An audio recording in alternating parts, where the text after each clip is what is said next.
Oi, galerinha! Bem-vindos a mais um vídeo do Cantinho da Menê. Eu sou a Emily, meu apelido é Menê e roda a vinheta!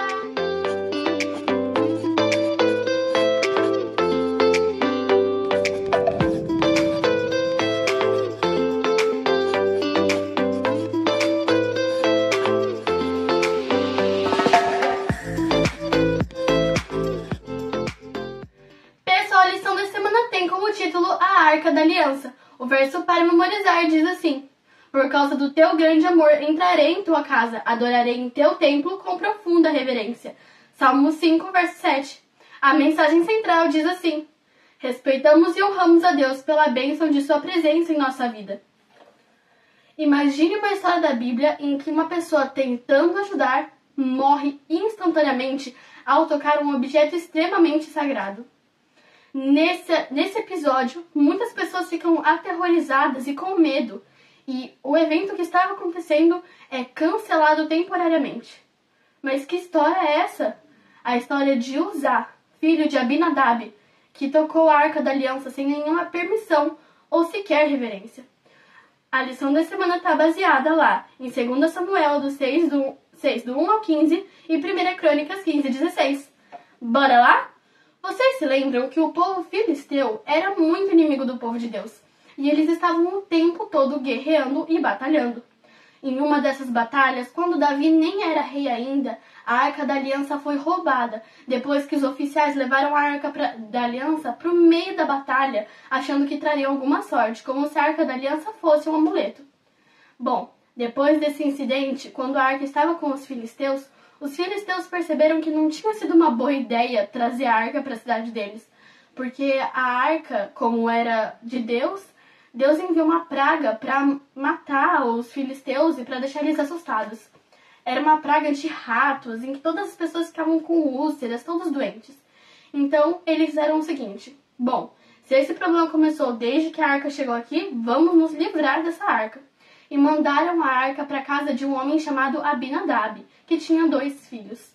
Eles o enviaram num carro de boi, não a maneira mais reverente para carregar uma arca, né?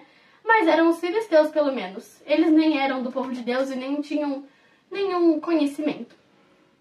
Depois de da arca ficar por lá por muito tempo, se tornando mais um móvel normal na casa de Abinadab, Davi, sendo rei, decidiu trazer a arca para a cidade, como ela sempre deveria estar, né?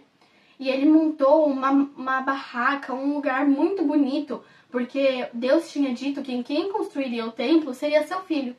Então ele preparou um cortejo de mais de 30 mil homens, só para trazer a arca de novo para a cidade.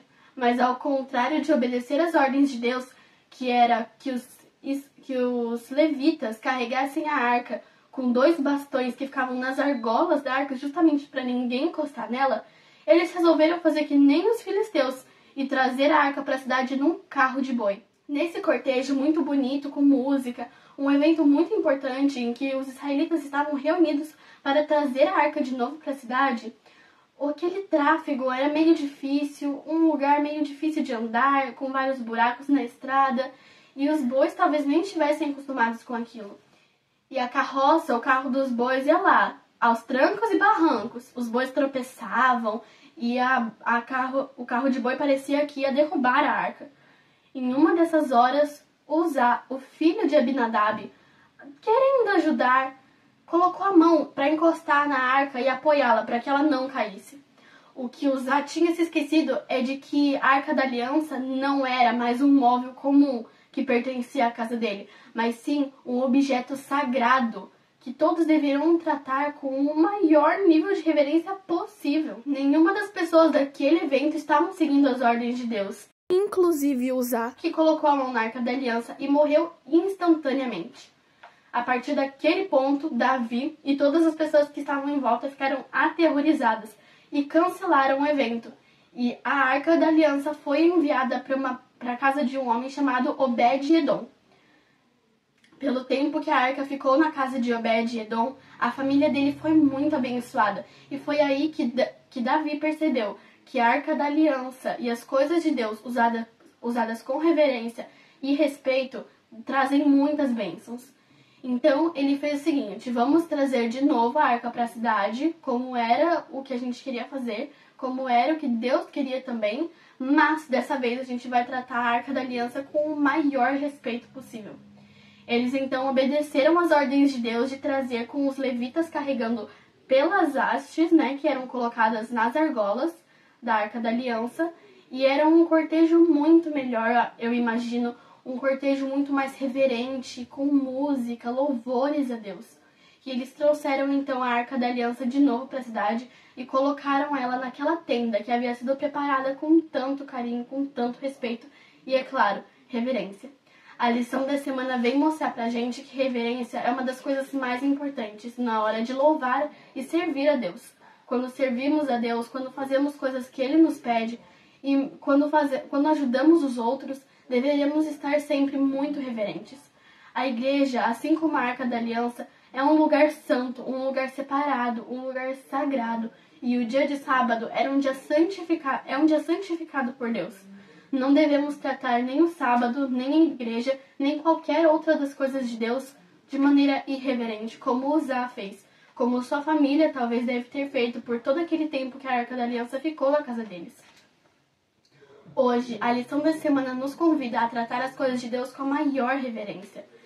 Tratar a igreja com a maior reverência. Sentar lá, olhando para as coisas de Deus, cantando, prestando atenção nos sermões, do mesmo jeito que Deus gostaria que você fizesse. Porque Deus quer que tenhamos respeito por suas coisas. Imagine que Deus está sentadinho do seu lado e que você consegue enxergá-lo. Porque Ele realmente está. A única diferença é que nós não conseguimos vê-lo. Mas Deus está na igreja. Deus está em qualquer lugar em que as suas coisas estiverem sendo praticadas. Em que qualquer pessoa estiver lendo a Bíblia, Deus está com ela. No lugar onde alguém estiver orando, Deus está com ela, naquele lugar. E todas essas coisas devem ser tratadas com a maior reverência possível. A lição da semana traz um recado para mim e para você, e diz assim: tudo que é sagrado e pertence ao culto a Deus não deve ser tratado com descuido e indiferença. Mensagens aos Jovens, página 202. Se você gostou dessa lição, não se esqueça de deixar o seu like, se inscrever no canal, ativar o sininho das notificações e compartilhar esse vídeo com todos os seus amigos, para nos ajudar e para levar esse vídeo para mais pessoas. Não se esqueça também de nos seguir lá no Instagram, deixar vir a mim, oficial, e se você tiver um pedido especial de oração, é só comentar aqui embaixo que nós estaremos orando por vocês. Tchau!